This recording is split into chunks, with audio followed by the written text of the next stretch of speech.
आपणा सर्वांना माहीत आहे, की बाजारपेठांमध्ये जर चांगलं वातावरण जर असेल, तर त्या चांगल्या वातावरणाचा फायदा, चांगल्या गुणांचा फायदा हा सर्व ग्राहकांना होतोय, चांगल्या सर्व विक्रेत्यांना होतोय आणि एकूणच अर्थव्यवस्थेतील प्रत्येक घटकाला त्या बाजारपेठेच्या चांगल्या गुणांचा फायदा होत आहे.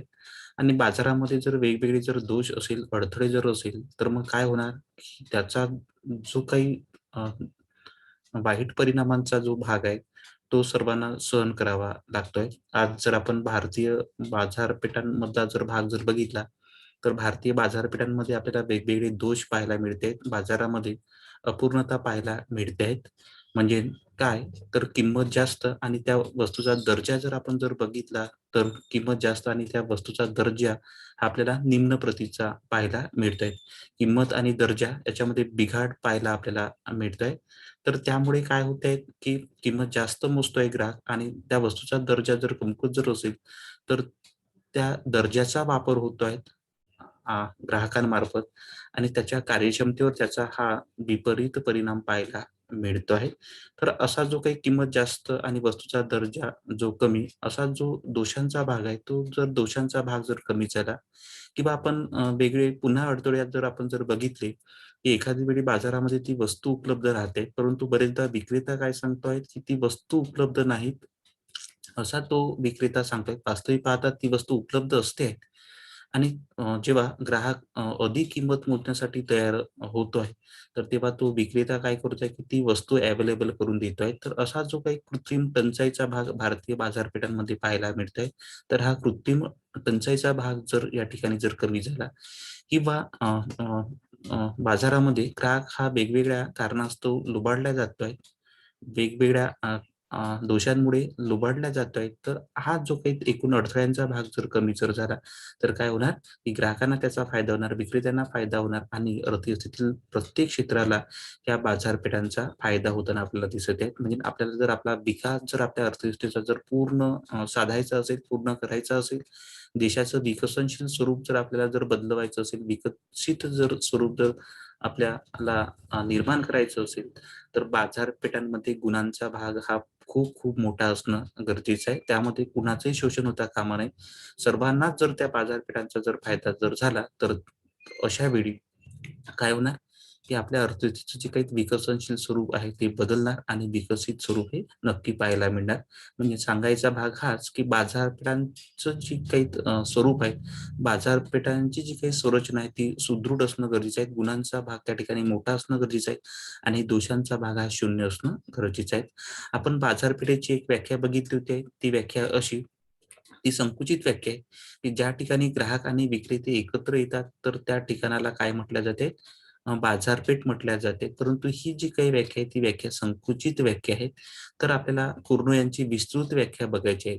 तर कुर्नो यांनी जी काही विस्तृत व्याख्या दिलेली आहे, ती विस्तृत व्याख्या अशी, की ज्या ठिकाणी ग्राहक आणि विक्रेते एकत्र येतात, त्यांच्यामध्ये जवळचा संबंध प्रस्थापित होत आहेत आणि जवळचा संबंध प्रस्थापित झाल्यानंतर तिथे वस्तूची किंमत ही जलद गतीने ही समान बनते. तर अशा ठिकाणाचा भाग त्या ठिकाणाला कुर्नो काय म्हणताय, बाजारपेठ म्हणतायत आणि कुर्नो यांनी आपल्या विस्तृत व्याख्येमध्ये, बाजारपेठेच्या विस्तृत व्याख्येमध्ये अ, किंमत समान होण्याच्या प्रवृत्तीवर मोठा भर दिलेला आपल्याला पाहायला मिळतंय. त्यांच्याच व्याख्येवरनं बाजारपेठेची काही वैशिष्ट्ये तयार होते. त्यामध्ये पहिलं वैशिष्ट्य असं, की बाजारपेठेचा संबंध हा ग्राहक आणि विक्रेत्याशी येताना आपल्याला पाहायला मिळतंय. बाजारपेठेचा संबंध हा वस्तूशी येताना आपल्याला पाहायला मिळतोय. त्यानंतर बाजारपेठेचा संबंध हा समान किमतीसोबत जोडलेला आपल्याला पाहायला मिळत आहेत. त्यानंतर बाजारपेठांमध्ये ग्राहक आणि विक्रेत्यांमध्ये मोठा निकटचा संपर्क तयार होत असलेला आपल्याला पाहायला मिळत आहे. आणि बाजारपेठेचं एक ठळक वैशिष्ट्य असं, की बाजारपेठेचा संबंध विशिष्ट भूप्रदेशाशी जोडलेला पाहायला मिळत आहे. तर हा सर्व वैशिष्ट्यांचा भाग आपल्याला बाजारपेठेमध्ये पाहायला मिळत आहे. आणि या सर्व वैशिष्ट्यांमध्ये जर चांगले जर गुण असेल, म्हणजे जसं बाजारामध्ये ग्राहक आणि विक्रेत्यांमध्ये निकटचा संपर्क आणि या निकटच्या संपर्कामार्फत जर चांगल्या गोष्टी जर तयार जर होत असेल, तर त्याचा फायदा हा ग्राहक आणि विक्रेत्यांना होताना आपल्याला पाहायला मिळतोय. समान किमतीचा भाग जर बाजारपेठेमध्ये जर तयार जर झाला आणि तो जर टिकत असेल आणि त्या समान किमतीचा फायदा जर दोन्ही गटांना जर होत असेल, ग्राहकांना आणि विक्रेत्यांना जर त्या समान किमतीचा फायदा जर होत असेल, तर एकूणच बाजाराचा फायदा हा सर्वांना होताना आपल्याला पाहायला मिळतोय. म्हणजे काय तर बाजारपेठेची जी काही वैशिष्ट्ये आहेत, त्या वैशिष्ट्यामध्ये चांगला सुदृढपणा असणं गरजेचं आहे. तिथूनच गुणांचा भाग बाजारपेठेमध्ये तयार होताना आपल्याला पाहायला मिळतोय. त्यानंतर आपण बाजारपेठेचे वेगवेगळे प्रकार बघितले आहेत, वेगवेगळ्या आधारावर. त्यामध्ये वस्तूच्या आधारावर जे बाजारपेठेचे 2 प्रकार तयार होते. त्यामध्ये अ, पहिला जो काही प्रकार आहे त्याला सामान्य बाजारपेठ म्हटल्या जाते. तर सामान्य बाजारपेठ म्हणजे काय, की ज्या बाजारपेठेमध्ये सर्वच वस्तूंची खरेदी विक्री चालते आहे. तर त्या बाजारपेठेला काय म्हटलं जाते? सामान्य बाजारपेठ म्हटल्या जाते. म्हणजे उदाहरणादाखल जो आठवडी बाजार आहे, त्या आठवडी बाजाराला ढोबळ मानाने सामान्य बाजारपेठ म्हटल्या जाते. कारण काय? तर त्या आठवडी बाजारामध्ये सर्वच वस्तू मिळते. म्हणजे आपल्याला कापड मिळणार, भाजीपाला मिळणार, एखादी जर शेतकरी असेल तर त्या शेतकऱ्याला शेतीची जी काही अवजार आहेत, त्या आठवडी बाजारामधनं मिळताना आपल्याला दिसत आहेत. म्हणजे सर्वच वस्तू ज्या बाजारपेठेमध्ये उपलब्ध असतात, सर्वच वस्तूंची खरेदी विक्री चालते. तर त्या बाजारपेठेला काय म्हटलं जाते? सामान्य बाजारपेठ म्हटल्या जाते. त्यानंतर वस्तूच्या आधारे दुसरा बाजारपेठेचा प्रकार आहे त्याला विशेष बाजारपेठ म्हटल्या जाते. आणि विशेष बाजारपेठ म्हणजे काय, की ज्या बाजारपेठेमध्ये विशिष्ट वस्तूचीच खरेदी विक्री चालते आहे. तर तो बाजारपेठेचा भाग म्हणजे त्याला विशेष बाजारपेठ म्हटल्या जाते. त्यामध्ये ज्या बाजारपेठा मोडते आहेत, त्यामध्ये धान्य बाजाराचा भाग आहे, त्यानंतर कापड बाजाराचा भाग आहे, सराफा बाजाराचा भाग आहे. म्हणजे आपण धान्य बाजारामध्ये गेलो, तर आपल्याला काय मिळते? तिथे धान्य मिळते. धान्याचीच खरेदी विक्री होताना आपल्याला पाहायला मिळते. कापड बाजारामध्ये जर आपण जर गेलो ग्राहक या नात्याने, तर तिथे कापडांचीच खरेदी विक्री चालताना आपल्याला दिसत आहे. आपण सराफा बाजारामध्ये गेलो, तर तिथे सोन्याच्या दागिन्यांची खरेदी विक्री चालताना आपल्याला दिसत आहे. तर एका विशिष्ट वस्तूची जर खरेदी विक्री त्या ठिकाणी जर चालत असेल, तर तो बाजारपेठेचा भाग म्हणजे त्याला काय म्हटलं जाते? विशेष बाजारपेठ म्हटल्या जाते. त्यानंतर आपण अ, स्थानानुसार जे बाजारपेठेचे प्रकार बघतोय त्याच्यामध्ये 3 बाजारपेठांचा भाग आहे. भौगोलिक त्याच्या आधारावर जे बाजारपेठेचे प्रकार पडतात त्याच्यामध्ये 3 बाजारपेठांचा भाग आहे. एक आहे पहिली बाजारपेठ, स्थानिक बाजारपेठ आणि स्थानिक बाजारपेठ म्हणजे काय? तर एखाद्या वस्तूची खरेदी विक्री जर स्थानिक परिसरामध्ये जर पूर्ण होत असेल, तर त्यावेळी जो बाजारपेठेचा प्रकार तयार होतोय, तर त्या बाजारपेठेला काय म्हटलं जाते? स्थानिक बाजारपेठ म्हटल्या जाते. उदाहरणादाखल जसं आपल्याला जर रेती पाहिजे नसेल, गिट्टी पाहिजे नसेल, कबिली पाहिजे नसेल, तर आपण या सर्व वस्तूंची जी मागणी आहे, ती स्थानिक परिसरामधनं करतोय आणि त्याची पूर्तता पण होताना आपल्याला पाहायला मिळते. तर अशा वेळी जी बाजारपेठ तयार होते, तर तो बाजारपेठेचा प्रकार म्हणजे त्याला काय म्हटलं जाते? स्थानिक बाजारपेठ म्हटल्या जाते. त्यानंतर दुसरा प्रकार आहे राष्ट्रीय बाजारपेठ. तर राष्ट्रीय बाजारपेठ म्हणजे काय? तर एखाद्या वस्तूची खरेदी विक्री जर जर संपूर्ण जर देशभर जर चालत जर असेल, अ, तर तो बाजारपेठेचा प्रकार त्या बाजारपेठेला काय म्हटलं जाते? राष्ट्रीय बाजारपेठ म्हटल्या जाते आणि त्या राष्ट्रीय बाजारपेठांमध्ये कोणकोणत्या वस्तूंचा समावेश होणार? त्यामध्ये गहू आहे, तांदूळ आहे, सिमेंट आहे. या सर्व वस्तूंचा समावेश त्या राष्ट्रीय बाजारपेठेमध्ये करता येतोय. कारण तर एखाद्या ठिकाणी जर त्या वस्तूचं उत्पादन जर होत असेल, तर मग त्या वस्तूची जी काही विक्री आहे ती संपूर्ण राष्ट्रामध्ये चालताना आपल्याला दिसत आहेत. राज्या-राज्यामध्ये होताना आपल्याला पाहायला मिळते. तर हा जो बाजारपेठेचा प्रकार आहे त्याला काय म्हटलं जाते? राष्ट्रीय बाजारपेठ म्हटल्या जाते. त्यानंतर जो तिसरा प्रकार आहे आंतरराष्ट्रीय बाजारपेठ. तर एखाद्या वस्तूची खरेदी विक्री जगाच्या पाठीवर जेवढे काही देश आहेत त्या सर्व देशांमध्ये जर चालत जर असेल आणि त्यावेळी जी बाजारपेठ तयार होते, तर त्या बाजारपेठेला काय म्हटलं जाते? आंतरराष्ट्रीय बाजारपेठ म्हटल्या जाते. आणि या आंतरराष्ट्रीय बाजारपेठेमध्ये कोणकोणत्या वस्तूंचा समावेश होणार ढोबळमानाने? त्यामध्ये सोने आहे, चांदी आहे, पेट्रोल आहे, डिझेल आहे. या सर्व वस्तूंचा जो काही समावेश आहे, तो समावेश या आंतरराष्ट्रीय बाजारपेठेमध्ये आपल्याला करता येतोय. साधारणतः 1990च्या नंतर काय झालं आहे, की प्रत्येक देश एकमेकांसोबत जुडला आहे. आपण एकमेका देशांच्या संपर्कात रोज येत असतोय आणि आज संपूर्ण रीतीने या आंतरराष्ट्रीय बाजारपेठेची जी काही व्याप्ती आहे ती मोठी बनत चाललेली आपल्याला पाहायला मिळते आणि खरोखर या सर्व बाजारपेठांमध्ये चांगलं वातावरण असणं गरजेचं आहे. त्यानंतर आपण कालावधीच्या आधारे किंवा वेळेच्या आधारे जे बाजारपेठांचे जे काही प्रकार बघितले त्यामध्ये 4 बाजारपेठांचा समावेश होत आहे.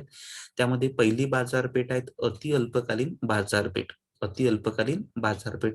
तर अति अल्पकालीन बाजारपेठ म्हणजे काय? तर अ, ज्या अ, बाजारपेठेमध्ये मागणीमध्ये प्रचंड बदल होताना पाहायला मिळत आहेत. परंतु त्या कालावधीमध्ये पुरवठ्यामध्ये आपल्याला काहीच बदल करता येत नाही. तर अशी जी काही बाजारपेठ आहे किंवा या कालावधीच्या आधारे जी बाजारपेठ तयार होते आहे तर त्या बाजारपेठेला काय म्हटलं जाते? अति अल्पकालीन बाजारपेठ म्हटल्या जाते. म्हणजे अति अल्पकालीन बाजारपेठेमध्ये जो काही कालावधी आपण लक्षात घेतो आहे, तो काही तासांचा किंवा फार-फार एका दिवसाचा.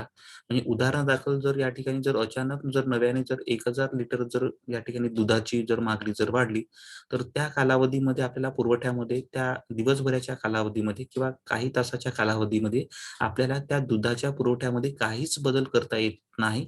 तर अशा कालावधीमार्फत जी बाजारपेठ तयार होते, तर तो बाजारपेठेचा प्रकार म्हणजे कुठला प्रकार? तर त्याला अति अल्पकालीन बाजारपेठ म्हटल्या जाते.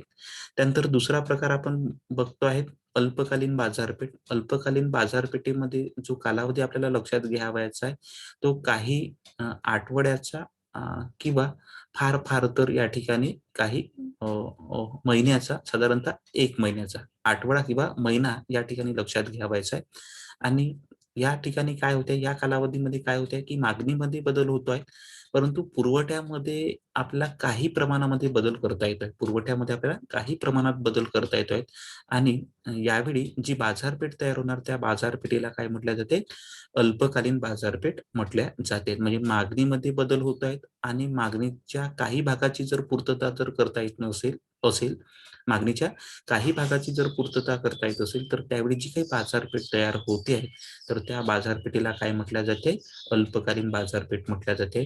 त्यानंतर समयाच्या आधारे जी तिसरी बाजारपेठ तयार होते, निर्माण होते, ती बाजारपेठ अशी दीर्घकालीन बाजारपेठ आणि या दीर्घकालीन बाजारपेठेमध्ये जो काही कालावधी आपण लक्षात घेतोय, तो 1 वर्षाचा किंवा अ, साधारणतः 2 ते 3 वर्षाचा कालावधी या ठिकाणी लक्षात घ्यावयाचा आहे.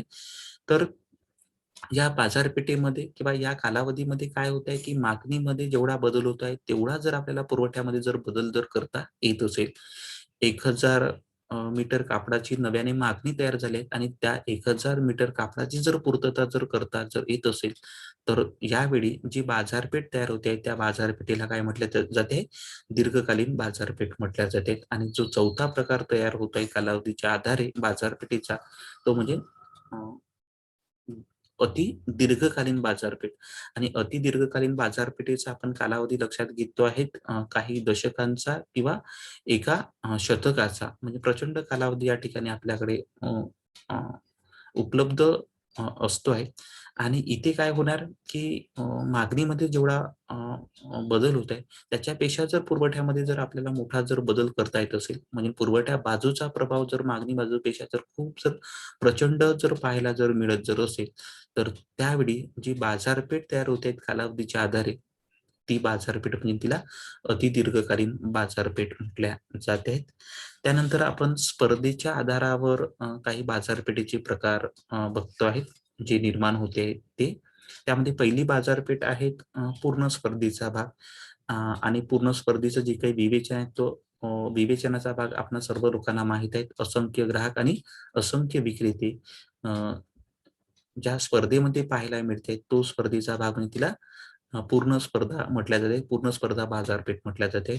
जो दुसरा प्रकार आहे स्पर्धेच्या आधारावर जो बाजारपेठांचा भाग तयार होत आहे, त्यामध्ये दुसरा प्रकार आहे एकाधिकार स्पर्धा आणि एकाधिकार स्पर्धा म्हणजे काय, की ज्या स्पर्धेमध्ये एकटा विक्रेता आणि असंख्य ग्राहकांचा भाग असतोय, त्या स्पर्धेला काय म्हटल्या जाते?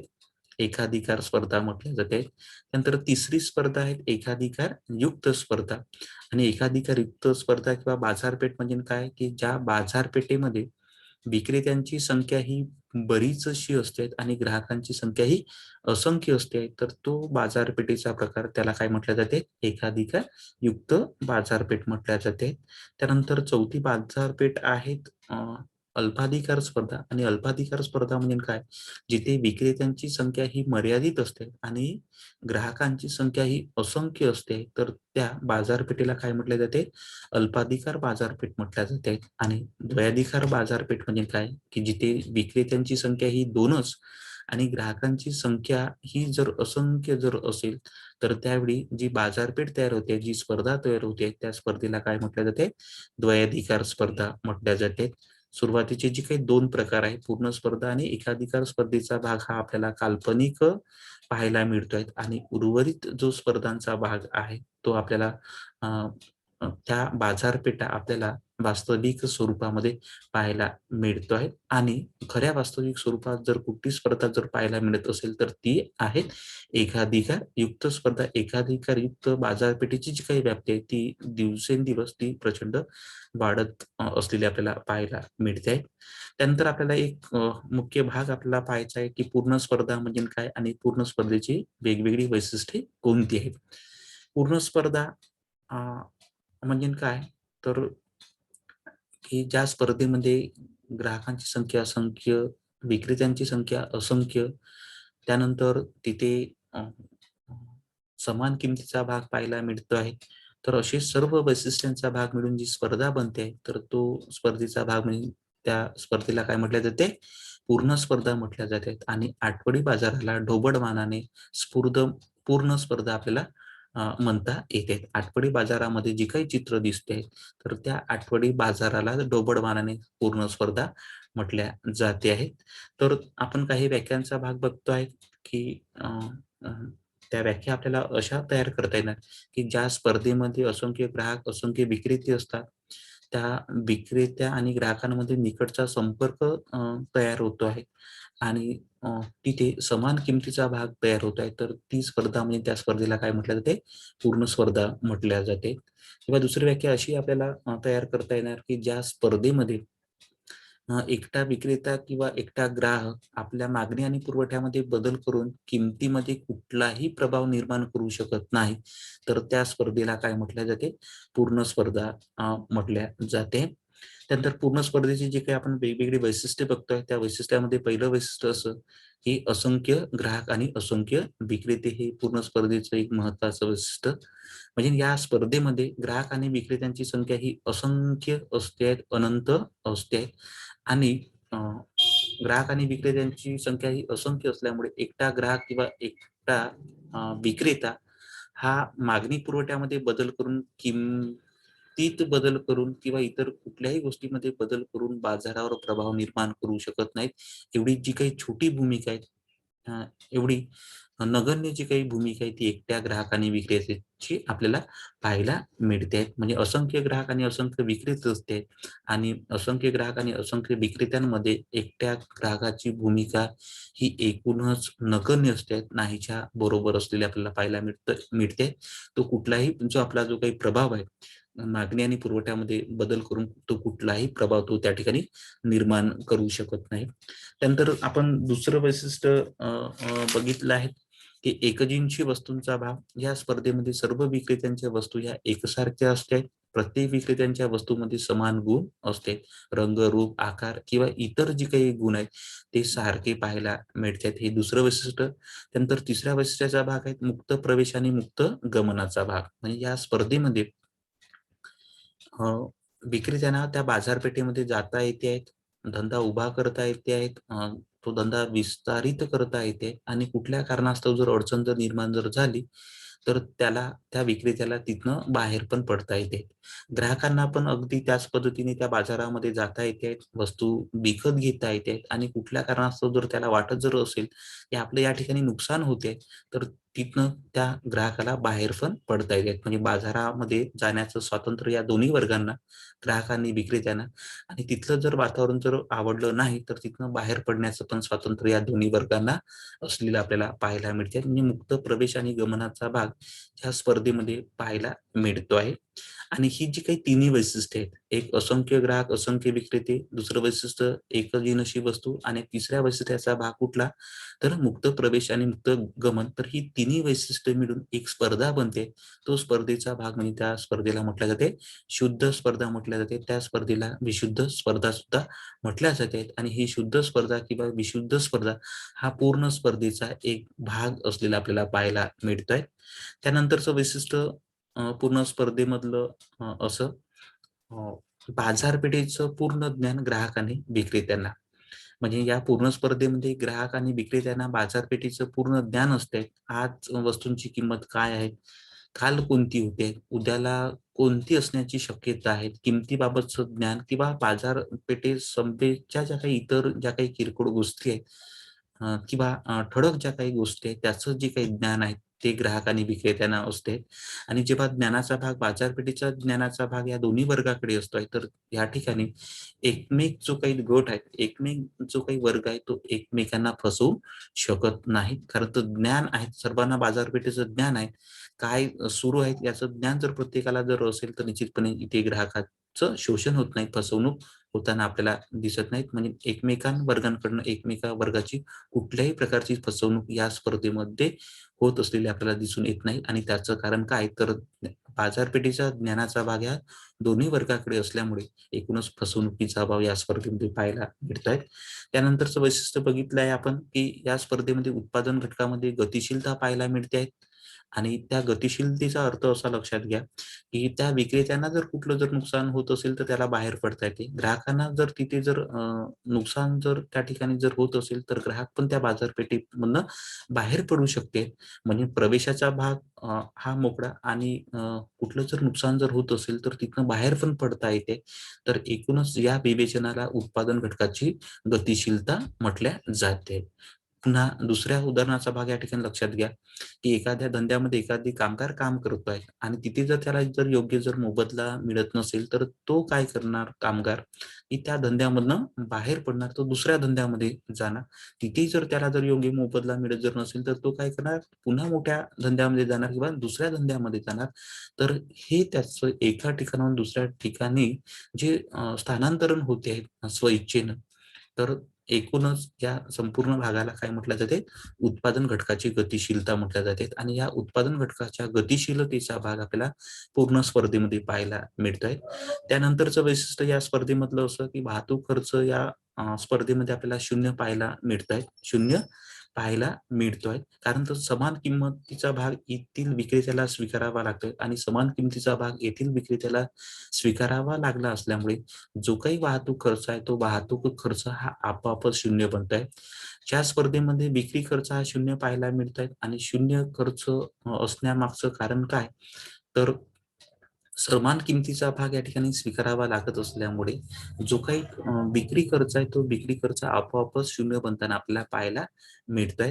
त्यानंतरचं वैशिष्ट्य असं, की समान किमतीचा भाग या स्पर्धेमध्ये पाहायला मिळतोय. समान किंमत म्हणजे एकसारखी किंमत. मागणी पुरवठ्याच्या संतुलनाने जी काही किंमत या स्पर्धेमध्ये ठरते, तीच किंमत प्रत्येक विक्रेत्याला ही स्वीकारावी लागते आणि त्या समान किमतीला किंवा ठरलेल्याच किमतीला कमी जास्त वस्तू विकता येत असल्यामुळे एकूणच या स्पर्धेमध्ये पुढे जो काही भाग आपल्याला पाहायला मिळतोय, तर एकूणच ती समान किंमत किंवा ठरलेलीच किंमत कायम त्या बाजारपेठेमध्ये टिकते. दुसरी कुठलीही किंमत अ, अ, जी स्थिर झालेली किंमत आहे तीच टिकते आणि दुसरी कुठलीही जी काही किंमत आहे, ती या बाजारपेठेमध्ये टिकाव धरू शकत नाहीत आणि त्याच वैशिष्ट्याला आपण समान किमतीचा भाग म्हणतोय. त्यानंतर या स्पर्धेमध्ये एक वैशिष्ट्य पाहायला मिळतंय, की शासकीय नियंत्रणाचा अभाव या स्पर्धेमध्ये पाहायला मिळतोय. म्हणजे गव्हर्नमेंट या स्पर्धेमध्ये आपला कुठल्याही प्रकारचा इंटरफेअर करत नाहीत, हस्तक्षेप करत नाहीत. ग्राहक आणि विक्रेते मागणी आणि पुरवठ्यानुसार किंवा बाजारपेठेच्या परिस्थितीनुसार आपापले निर्णय घेत आहेत आणि बाजारपेठेतल्या परिस्थितीनुसार जर निर्णय जर जर चालत असेल, तर तिथे आपोआपच जो काही आहे शासकीय हस्तक्षेपाचा भाग आपल्याला पाहायला मिळतोय. त्यानंतरचं वैशिष्ट्य या स्पर्धेमधलं असं, की या स्पर्धेमध्ये सरासरी प्राप्ती आणि सीमांत प्राप्तीचे जे काही वक्र आहे, ते अक्ष असाला समांतर असते किंवा सीमांत प्राप्ती, सरासरी प्राप्ती आणि किंमत या तिन्हीही गोष्टी आपल्याला समान पाहायला मिळतायत आणि या तिन्ही गोष्टी एकसारख्या असण्यामागचं कारण कुठलं? तर समान किमतीचा भाग किंवा मागणी आणि पुरवठ्याच्या संतुलन ठरलेली किंमत म्हणजे समान किंमत आणि समान किंमत ही प्रत्येक विक्रेता अ, किंवा ग्राहक ही स्वीकारत असल्यामुळे एकूणच या स्पर्धेमधला किमतीचा भाग, सरासरी प्राप्तीचा भाग आणि सीमांत प्राप्तीचा भाग हा सारखा पाहायला मिळतायत आणि सरासरी आणि सीमांत प्राप्तीची जी काही वक्र आहे ते अक्षांशाला आपल्याला समांतर पाहायला मिळते आहेत. म्हणजे ही जी काही सर्व वैशिष्ट्ये आहेत साधारणतः 10, 1 तर ही सर्व वैशिष्ट्ये मिळून कोणती स्पर्धा तयार होते? तर ती स्पर्धा म्हणजे पूर्ण स्पर्धा त्या ठिकाणी बनते आणि ही पूर्ण स्पर्धा ही काल्पनिक स्पर्धा आहे आणि पूर्ण स्पर्धेचं चांगलं उदाहरण किंवा ढोबळ मानाने उदाहरण कुठलं घ्यायचं आहे आपल्या लोकांना? तर आठवडी बाजारालाच ढोबळ मानाने पूर्ण स्पर्धा म्हटल्या जाते. त्यानंतर एक आपण मुख्य भाग बघितला होता की या स्पर्धेमध्ये किंमत कशी ठरते. तर या स्पर्धेमधला किंमत निश्चितीचा भाग जर आपण बघितला तर या स्पर्धेमध्ये मागणी आणि पुरवठ्याच्या संतुलनाने किंमत ठरते आहे आणि ठरलेल्या किमतीला समान किंमत म्हटल्या जाते आणि समान किमतीचा भाग या स्पर्धेमध्ये कायम टिकतो आहे आणि इतर कुठलीही किंमत या स्पर्धेमध्ये टिकाव धरू शकत नाही. तर त्यासाठी आपल्याला दोन बाजूंचा या ठिकाणी विचार करावा लागणार. या स्पर्धेमध्ये किंमत कशी निश्चित होते यासाठी आपल्याला दोन बाजूचा विचार करावा लागतो. एक पहिली बाजू म्हणजे मागणी बाजू आणि मागणी बाजूमध्ये आपल्याला मागणी नियमदोषांचा लक्षात घ्यावयाचा आहे. मागणी बाजूमधली ठळक गोष्ट कुठली? तर किमतीच्या विरुद्ध दिशेने बदल हा मागणीमध्ये होत आहे आणि किमतीच्या विरुद्ध दिशेने बदल हा मागणीमध्ये होत असल्यामुळे मागणीचा जो काही वक्र तयार होत आहे तो ऋणात्मक आकाराचा तयार होत असलेला आपल्याला पाहायला मिळतोय. वरून खाली येताना आपल्याला पाहायला मिळतो आहे. त्यानंतर दुसरी बाजू आपल्याला लक्षात घ्यावयाची आहे पुरवठा बाजू आणि त्या पुरवठा बाजूमध्ये पुरवठ्याचा नियम जशान तसा लक्षात घ्यावायचा आहे. पुरवठ्या बाजूमध्ये काय मुख्य घडते आहे किंवा मुख्य भाग कुठला? तर किमतीच्या समदिशेने बदल हा पुरवठ्यामध्ये होतो आहे आणि किमतीच्या समदिशेने बदल पुरवठ्यामध्ये होत असल्यामुळे पुरवठ्याचा जो काही वक्र आहे तो खालून वर जाणारा म्हणजे धनात्मक आकाराचा पाहायला मिळतोय. म्हणजे ऋणात्मक आकाराचा मागणीचा वक्र आणि धनात्मक आकाराचा पुरवठ्याचा वक्र एकमेकांना जिथे छेदतात तर त्या ठिकाणी अ, जी किंमत तयार होते तर ती किंमत या स्पर्धेमध्ये प्रत्येक विक्रेत्याला स्वीकारावी लागते. म्हणजे याचाच अर्थ काय?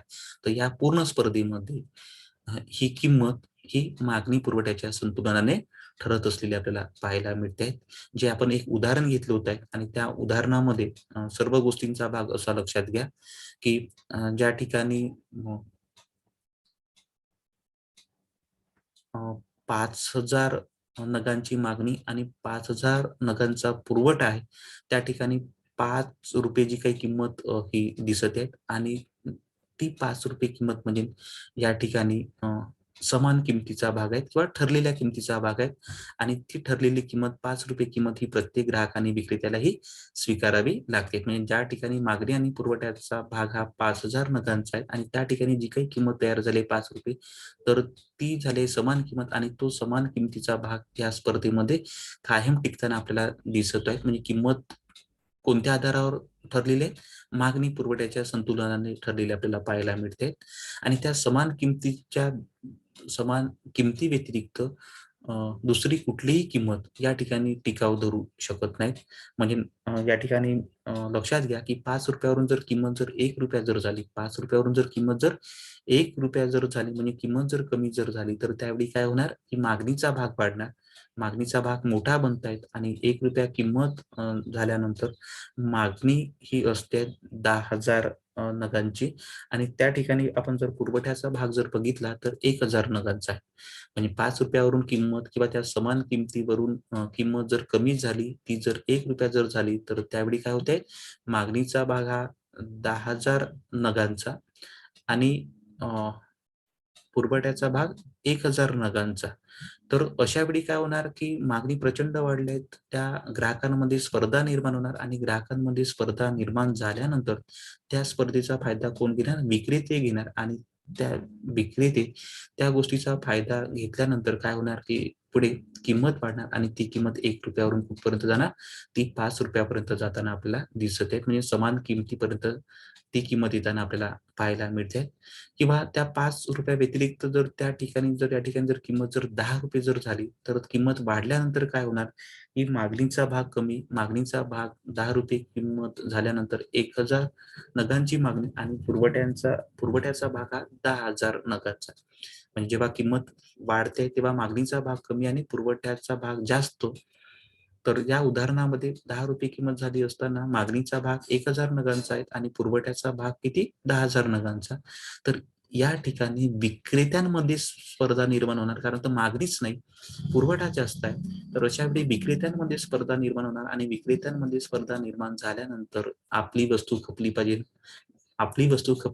अशी विक्रेत्यांमध्ये स्पर्धा तयार होते आणि पुढे अशी जर विक्रेत्यांमध्ये स्पर्धा जर तयार जर झाली तर त्याचा परिणाम काय होणार की किंमत घटीवर होणार, किंमत कमी होणार आणि पुन्हा त्या ठिकाणी त्या उदाहरणामध्ये किंमत ही ₹10 ₹5 येताना दिसत आहेत. समान किमतीपर्यंत येताना आपल्याला दिसत आहेत आणि तो समान किमतीचा भाग ₹5 किमतीचा भाग त्या स्पर्धेमध्ये कायम टिकताना आपल्याला दिसत आहेत आणि त्या समान किमती व्यतिरिक्त किंवा ठरलेल्या किमती व्यतिरिक्त दुसरी कुठलीही किंमत ₹1 असो की ₹10 ती तात्पुरत्या स्वरूपाची पाहायला मिळते. म्हणजे सांगायचा भाग हाच की पूर्ण स्पर्धेमध्ये मागणी आणि पुरवठ्याच्या संतुलनाने किंमत ठरते.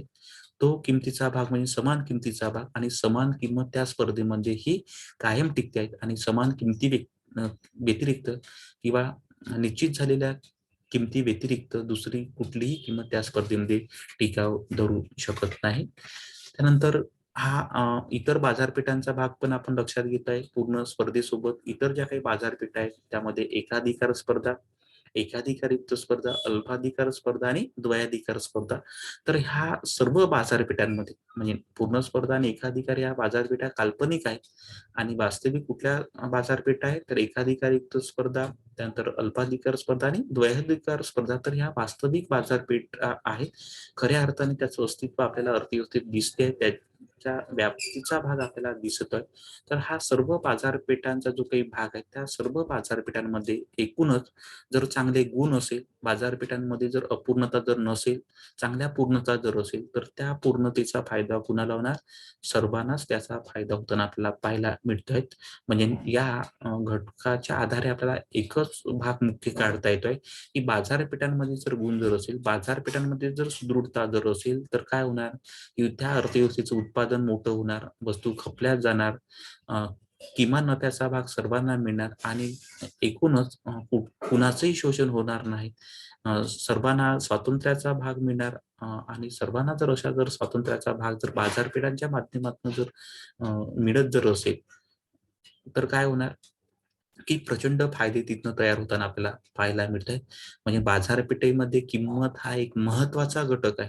किंमत हा महत्त्वाचा घटक आहे. किमतीला आपल्याला एजंट म्हणता येणार आणि या एजंटने किमतीने जर चांगली जर भूमिका जर वठवली, मागणी पुरवठ्याची बाजू आणि या मागणी पुरवठ्यामध्ये चांगलं समायोजन करण्याचं काम जर या किमतीने केलं, किंमत या एजंटने जर चांगली जर भूमिका जर वठवली, म्हणजे किमतीचा भाग जर या ठिकाणी जर स्थिर जर राहिला, किफायतशीर जर राहिला, तर त्या किफायतशीर किमतीचा फायदा हा सर्वांनाच होताना आपल्याला दिसत आहे. म्हणजे किफायतशीर किमतीसोबतच बाजारपेठांमध्ये इतर पण चांगल्या जर गुणांच्या जर गोष्टी असेल, इतर जर गुण असेल, तर एकूणच काय होणार, की बाजारपेठेच्या माध्यमातून अर्थव्यवस्थेचा जो काही विकास आहे, तो प्रचंड मोठा करता येतोय. आज भारतीय बाजारपेठेमध्ये आपल्याला अपूर्णता पाहायला मिळते.